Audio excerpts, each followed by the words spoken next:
Another day, another basketball stories na naman ang pagkukwentuhan natin. At ngayon nga ay pag-uusapan natin ang naging gulo sa pagitan ng Detroit Pistons at Charlotte Hornets at ang balitang nag-request na nga po si LeBron James sa Los Angeles Lakers. Nagawa nga po na maipanalo ng Detroit Pistons ang kanilang game kanina laban sa Charlotte Hornets sa pangunguna nga po ni Cade Cunningham na nagtala dito ng 33 points at si Duncan Robinson na kumuha naman ng 18 points kasama na dyan ang kanyang mga clutch shots para masil ang kanilang panalo. Pero bago pa man nga po sila manalo sa laban na ito ay nagkaroon muna nga po ng kaguluhan sa unang mga minuto ng fourth quarter nang literal nga po na magsuntukan ang kanilang mga players na nauwi sa pagkakatanggal ng kanilang apat na manlalaro na sina Jalen Duren, Isaiah Stewart, Miles Bridges at si Mosa Diabate.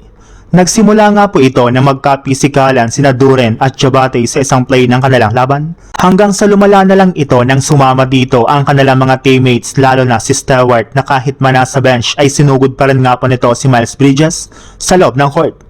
At sa pagtatapos nga po ng kanilang laban ay inanunsyo nga po ng isang NBA analyst na posible nga na po na pagmultahin o suspindihin ng NBA ang mga players na nakasama sa nangyaring kaguluhan sa kanilang laro.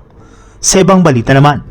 kahit man nga pumagang natambakan ang Lakers sa kanilang game kanina laban sa OKC Thunder, ay nagawa nga po sana nilang makahabol at makalamang pa sa kanilang bakbakan pagdating ng second half.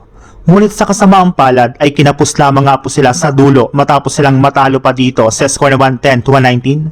kung saan nasayang nga po dito ang nagawang effort ng kanilang mga manlalaro na sina LeBron James na nagtala sana ng 22 points, Marcus Smart na kumuha naman ng 19 points at si Austin Reeves na gumawa naman ng 16 points off the bench. At kasabay nga po ng kanilang pagkatalo ay mismong si LeBron James na nga po nagsabi na hindi nga na po talaga isang championship contender ngayon ang Los Angeles Lakers. Hindi nga po sila maihahalin tulad sa koponan ng OKC Thunder since masyado nga po silang nagkakagulo sa tuwing may nakakaharap silang isang legit na championship contender. Sa madaling salita, mukhang kailangan pa nga po ng Lakers na mapalakas ang kanilang lineup sa pamamagitan ng pagkuha ng mga bagong player sa buyout market.